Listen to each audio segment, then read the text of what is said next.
Magandang araw sa aking mga manunood. Para sa mga senior citizens dyan, baka po andito ang inyong pangalan. Ang FB page ng Senior Citizen Polomolok ay nag-anonsyo tungkol sa mga unclaimed or hindi pa nakukuhang social pension ng first semester and second semester ng taong 2023. Ayon sa isang post, attention to all who know this person.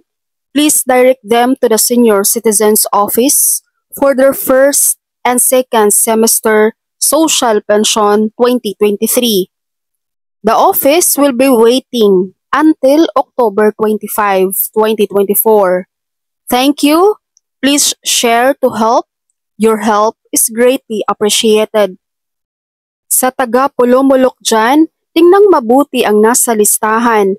Baka andito ang inyong pangalan or pangalan ng inyong kakilala. Ito po ang mga pangalan na mga unclaimed or hindi pa nakukuhang social pension noong first semester ng 2023. Base sa listahan, mayroong 8 senior citizen ang hindi pa nakakuha ng social pension ng first semester ng 2023.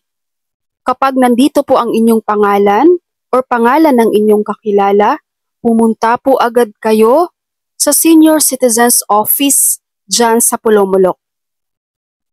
Ito naman po ang mga listahan ng mga unclaimed or hindi pa nakuhang social pension noong second semester ng 2023.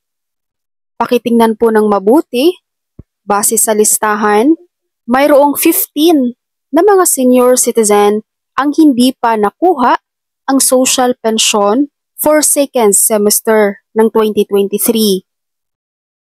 Kung nandyan po ang inyong pangalan, pumunta agad kayo sa Senior Citizens Polomolok Office hanggang October 25, 2024, Friday.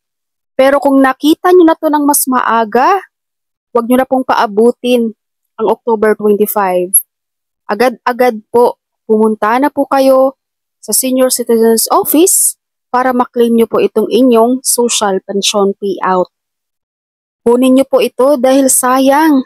Para din sa inyo ito. Budget nyo po ito. Sana ganito sa lahat ng lugar.